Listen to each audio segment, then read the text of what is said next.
Hi hello అండి. Welcome back to our channel. నేను మీ రమ. అందరూ ఎలా ఉన్నారండి? బాగున్నారండి? అందరికీ నమస్తే అండి. ఈరోజు మన వీడియోలో మన ఆడవాళ్ళందరికీ ఎంతగానో ఇష్టపడేది ఏంటండి, మన జుట్టే కదండి. ఆ జుట్టు గురించి ఒక మంచి హెయిర్ ఆయిల్తో అయితే మీ ముందుకు వచ్చేసానండి. మన జుట్టు కుదుళ్ళు స్ట్రాంగ్గా నల్లగా ఒత్తుగా పెరగడానికి ఇది ఒక మంచి అద్భుతమైన ఆయిల్ అని అయితే చెప్పొచ్చండి. ప్రతి స్త్రీ కూడా పొడవాటి ఒత్తైన నల్లటి జుట్టు కలిగి ఉండాలని ఆశపడతారండి. ఆ ఆశ అయితే నిరాశే ఇప్పటి రోజుల్లో. ఏమున్నా ఏమి లేకపోయినా పొడవాటి ఒత్తైన జుట్టు ఉంటే చాలు అందంగా ఉంటుంది అనుకుంటామండి. ఈ సమస్య మీదో నాదో కాదండి, ప్రతి ఒక్కరిలోనూ ఉన్నది ఇప్పటి రోజుల్లో. దీని కొరకు మార్కెట్లో వస్తున్న కెమికల్స్ కలిగినటువంటి షాంపూస్ అలాగే ఆయిల్ కూడా వాడుతున్నారండి. ఇంకా కొంతమంది ముందుకు వెళ్ళి టాబ్లెట్స్ కూడా వాడుతున్నారండి. వాటి వల్ల అయితే మరి ప్రయోజనం అయితే శూన్యమనే చెప్పాలండి. ఇంకా ఎక్కువ అవుతుంది తప్ప దీనికి మార్గం అయితే ఉండదండి. మనకు వీలైనంత మట్టుకు మన పెద్దవాళ్ళు పాటించిన వాటిని ఎంచుకొని మనం ఈ రకంగా అయితే తయారు చేసుకుని వాడుకుంటూ ఉండాలండి. నేనైతే ఇక్కడ ఒక హెయిర్ ఆయిల్ తయారు చేస్తున్నానని చెప్పాను కదా, దానికైతే మందార పువ్వులు అలాగే మందార ఆకులు తీసుకున్నానండి. ఈ రెండేనండి. వాటిని బాగా మిక్సీ గిన్నెలో వేసి మెత్తని పేస్ట్ లాగా అయితే చేసేసానండి. పేస్ట్‌ని పక్కన పెట్టేసి ఒక ఐరన్ కళాయి అయితే పొయ్యి మీద పెట్టి నేనైతే ఆడించుకున్న ఆయిలే వేస్తున్నానండి. Coconut oil. ఈ ఆయిల్ బాగా కొంచెం గోరువెచ్చగా అయిన తర్వాత మనం ముందుగా తయారు చేసి పెట్టుకున్న మందార పువ్వులు, మందార ఆకులు పేస్ట్‌ని అయితే వేసేస్తున్నానండి. ఆయిల్ కొంచెం వేడయిన తర్వాత మాత్రమే వెయ్యాలండి. అప్పుడే మనకి ఇది వేసిన వెంటనే పొంగుతూ అయితే మరుగుతదండి. ఆ పేస్ట్‌లో ఉన్నటువంటి ఇదంతా కూడా ఆయిల్‌లోకి వస్తదండి. దీనిని బాగా మన జుట్టుకు పట్టించి మర్దనలా చేసుకోవాలండి. ఒక 5, 10 నిమిషాల వరకు మర్దన చేసుకుంటే లోపలికంటూ ఇంకుతుందండి. ఇలా మసాజ్ చేస్తూ రాయడం వల్ల మన జుట్టు కుదుళ్ళు గట్టిపడతాయండి. అలాగే చాలా స్మూత్‌గా కూడా మన హెయిర్ తయారవుతుందండి. మందార పువ్వులు, మందార ఆకులు మన పూర్వీకులందరూ తరచూ వాడుతూ ఉన్నదేనండి. ఇది కొత్తదేమీ కాదు. మనం అవాయిడ్ చేసేసి కొత్త కొత్త వాటి వైపు వెళ్ళడం వల్ల ఉన్న జుట్టు కూడా ఊడిపోయే పరిస్థితిలోకి వచ్చామండి. కుంకుడుకాయలు, షీకాయల్లో మందారాకులు వేసుకొని బాగా పిసికిన తర్వాత ఆ జిగురు లాంటిదొస్తదండి. దానితో తలంటి పోసుకునేవారంట మన పెద్దవాళ్ళందరూ కూడాని. అందువల్లే వాళ్ళ జుట్టు చాలా స్ట్రాంగ్‌గా ఉండి, నల్లగా ఉండేదండి. వాళ్ళు ముసలైనా సరే ఒక్క తెల్ల వెంట్రుక కూడా రాలేదు, ఒక వెంట్రుక కూడా ఊడలేదని చెప్తూ ఉంటారండి. మనం అలాంటి న్యాచురల్ పద్ధతులన్నీ వదిలేసి ఎక్కువగా నొరగొచ్చే షాంపూల వైపు వెళ్ళబట్టండి ఈరోజు ఈ దుస్థితి పట్టింది మన తలలకి. నేను ఇందులో ఒక గుప్పుడు వరకు వేపాకులు కూడా వేసానండి. మీరైతే పేస్ట్ చేసుకున్నాం కదండీ మందార పువ్వులు, అందులో పేస్ట్ అయినా చేసేసుకోవచ్చు. ఇలా కూడా వేసుకోవచ్చండి. ఏదైనా మీ ఇష్టమే.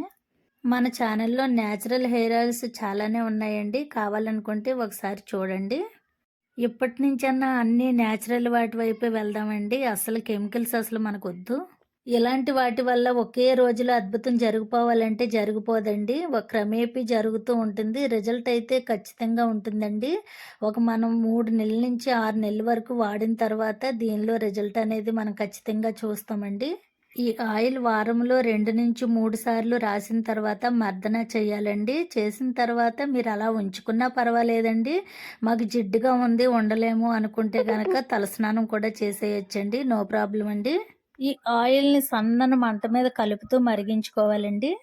మనం ఈ ఆయిల్ రాసుకున్న తర్వాత ఒక గంట, అరగంట మర్దన చేయడం వల్ల మందార ఆకుల్లో, మందార పువ్వుల్లో ఉన్నటువంటి పోషణ అంతా అందుతుందండి. అలాగే వీటిలో ఉన్న మెడిసినల్ ప్రాపర్టీ అంతా కూడా మన జుట్టుకి ఇంకుతుంది కాబట్టి మనం తర్వాత స్నానం చేసేసినా పర్వాలేదండి. ఈ ఆయిల్ మెయిన్‌గా మనకి జుట్టు ఊడిపోకుండా ఉండడానికి, హెల్తీగా ఉండడానికి, అలాగే విరిగిపోకుండా ఉండడానికి ఉపయోగపడుతుందండి. ఒక్క మాడుకే కాదండి, జుట్టు మొత్తానికి రాసుకోవడం వల్ల విరిగిపోయి పగుళ్ళొస్తుంటూ ఉంటుంది కదండీ! అలాంటి దానికి బాగా ఉపయోగపడుతుంది. డ్రైనెస్ నుంచి బాగా కాపాడుతుందండి ఈ ఆయిలు. మరి పూర్వం నుంచి ఉన్న చక్కటి బెస్ట్ న్యాచురల్ హెయిర్ ఆయిల్ అని అయితే చెప్పొచ్చండి. కాబట్టి అందరూ వాడండి, అందరికీ చెప్పండి. ఇది బెస్ట్ న్యాచురల్ చిట్కా కాబట్టి ప్రతి ఒక్కరూ యూజ్ చేసుకోవచ్చండి. అలాగే దీనిని తయారు చేసుకోవడానికి మనకు ₹1 కూడా ఖర్చు లేదండి. అంతా న్యాచురల్‌వే. మన చుట్టూ ఉన్న ప్రకృతి ఇచ్చేవండి. మందార పువ్వులు, మందార ఆకులు, అలాగే వేపాకులు, ఇంకా కరివేపాకులు అవి వేసుకున్నా సరే అన్నీ కూడా మనకి ఉచితంగా వచ్చేవే కదండీ! ఆయిల్ అయితే బాగా మరిగిందండి. మందార పువ్వులు, ఆకుల్లో ఉన్నటువంటి మెడిసినల్ ప్రాపర్టీ అంతా ఆయిల్లోకి వచ్చిందండి. ఇప్పుడైతే నేను ఒక క్లాత్ అయితే వేసి దాన్నంతా వడపోసేస్తున్నానండి. మనకి ఇలాంటి ఆయిల్స్ వడపోసుకోవడానికి స్ట్రైనర్ కన్నా క్లాత్ అయితేనే బాగుంటుందండి. మొత్తం ఆయిల్ అంతా బాగా మనం అందులోకి వచ్చేస్తుంది. పిండేసుకోవచ్చండి. క్లాత్‌ని ఇలా చుట్టబెట్టి పిండేసినట్లయితే ఆయిల్ మొత్తం అంతా వచ్చేస్తుందండి మనకి గిన్నెలోకి. ఈ విధంగా వడపోయడం వల్ల పిప్పులవి ఆయిల్‌లోకి రావండి. చాలా నీట్‌గా అయితే ఆయిల్ మనకు వచ్చేస్తుంది. చూడండి దీన్ని ఇలా పట్టుకొని గట్టిగా పిండేస్తే లాస్ట్ చుక్క వరకు కూడా వచ్చేస్తుందండి. ఇలాంటి న్యాచురల్ హెయిర్ ఆయిల్స్ తయారు చేసుకోవడానికి ఐరన్ కళాయి ఉంటేనే బాగుంటుందండి. ఎక్కువ శాతం మీరు ఐరన్ కళాయిలో చేయడానికే ట్రై చేయండి. ఈ హెయిర్ ఆయిల్స్ తయారు చేయడానికి నేను గ్యాస్ స్టవ్ కూడా ఉపయోగించనండి. కర్రల పొయ్యి మీదే ఎప్పుడు తయారు చేస్తాను. మనకు అన్ని సౌకర్యాలు ఉన్నప్పటికీ న్యాచురల్ వాటి వైపు చిన్న చిన్న వాటికైనా వెళ్తూ ఉంటే కొంచెంలో కొంచెమన్నా ఆరోగ్యం బాగుంటుందండి. తలకు చేసే వేడి నీళ్ళు హీటర్‌లో మరిగించుకోవడం, అలాగే గ్యాస్ స్టవ్ మీద మరిగించుకోవడం తగ్గించుకొని పుల్లల పొయ్యి మీద మరిగించుకొని చేస్తే చాలా మంచిదండి. మన పూర్వీకులకి ఇవన్నీ లేవండి. న్యాచురల్‌గా పుల్లల పొయ్యి మీద మరిగించుకొని, అలాగే మంచి ఆహారం తినడం వల్లే వాళ్ళ ఆరోగ్యము, వాళ్ళ జుట్టు కూడా ఎంతో బాగుండేదండి.